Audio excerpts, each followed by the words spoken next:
अंदर बहुत जोर से म्यूजिक बजने की आवाज़ आ रही थी। रूम साउंड प्रूफ होने की वजह से अंदर की आवाज़ बाहर ना आ रही थी। वो एक बड़ा सा हॉल था जिसमें ज़्यादातर जगह पर अंधेरा था और कहीं कहीं रंग बिरंगी लाइट्स लगी हुई थी। हर तरफ शराब की बॉटल्स और खाने की चीज़ें बिखरी पड़ी थी और अंदर मौजूद लड़के लड़कियां उस तेज़ म्यूजिक पर सब कुछ भूल के नाचते जा रहे थे। अभिनव ने अपनी आंखों पर विश्वास ही ना हो रहा था। उसने फिरते दरवाजे के बाहर झांक के देखा। वो यो देखना चाहता था कि वो किसी कंपनी में था या फिर क्लब में। आखिर में उसने दरवाजा बंद किया और अंदर दाखिल हो गया। अभिनव अंदर आ गया, लेकिन इस बात की किसी ने भी भनक न लगी। अभिनव ने समझ न आ रहा था कि उन लोगों ने उसके पापा की कंपनी ने क्लब क्यों बना दिया। अभिनव इधर उधर देखने लगा। वो सबसे पहले इस म्यूजिक ने बंद करवाना चाहता था। कुछ देर तक ढूंढने के बाद आखिरकार उसने वो प्लग मिल ही गया जिसमें स्पीकर कनेक्टेड था। अभिनव इन लोगों ने सबक सिखाना चाहता था। ऐसे में वो प्लग के पास गया और उसने खींच दिया। जैसे ही म्यूजिक बंद हुआ तो सब लोग जैसे फिरते होश में आ गए। सबके पैर रुक गए और एक आदमी ने चिल्लाते हुए कहा, अबे! अब किसने बंद किया म्यूजिक? कौन से तू? और अंदर कैसे आया? अभिनव ने उसने ध्यान से देखा और वो उसने पहचान गया। अभिनव ने बड़े प्यार से उस लड़के से पूछा, पहले आप बताओ कि आप कौन हो? अभिनव का यो सवाल सुनते ही वो लड़का गुस्से भरी नजराते उसने देखने लगा। जब अभिनव ने उस छोरे से उसकी पहचान के बारे में पूछा तो पहले तो वो छोरा उसे गुस्से में घूरन लगा, लेकिन अगले ही पल उसके होठन पे मुस्कान आ गई। आखिर में उसकी मुस्कान हंसी में बदल गई और उसने कहा, तने ज्यादा चढ़ गई से कि तने बेरा भी से तो किससे ते के सवाल पूछ रहा से? वो भी उसे देख के मुस्कुराया और बोला, हाँ मन्ने बेरा से मैं के पूछ रहा सूं, क्योंकि मन्ने बेरा को न्या कि मैं इस वक्त किससे थे बात कर रहा सूं। और यो तो मन्ने जरा भी समझ को नहीं आ रहा कि मैं कहाँ खड़ा होके बात कर रहा सूं।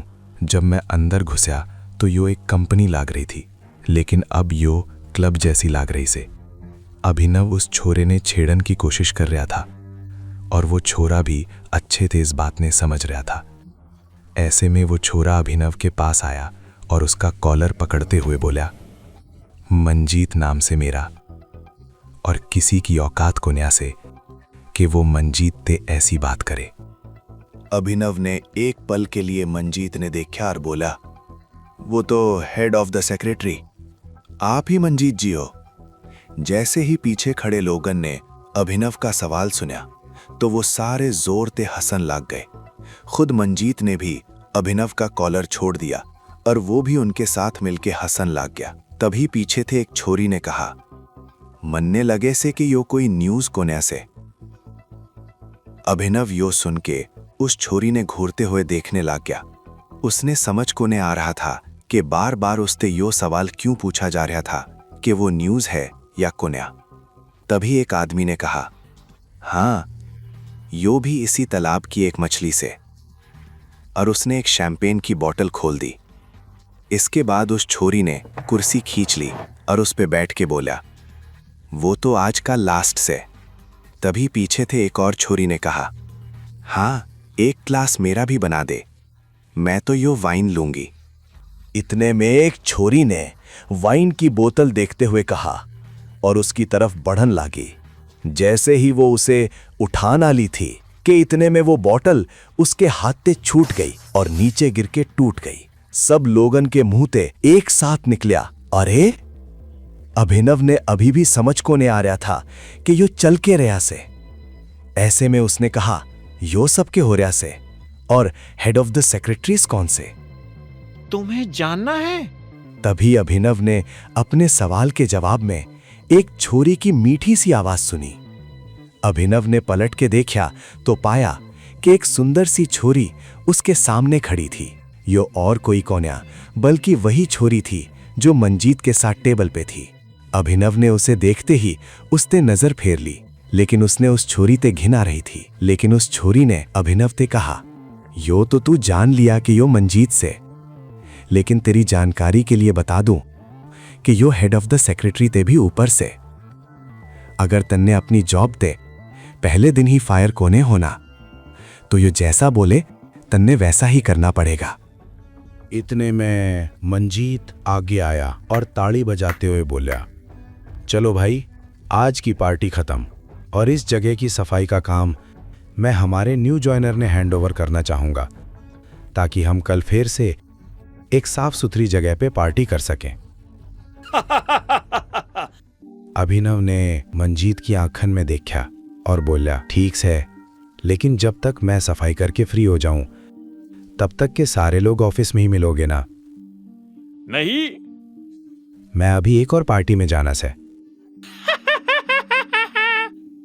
तो फिर से पैसा कैसे? एक छोरी ने पीछे से कहा और जोरते हंसन लगी। उसके साथ बाकी लोग भी हंसन लग गए।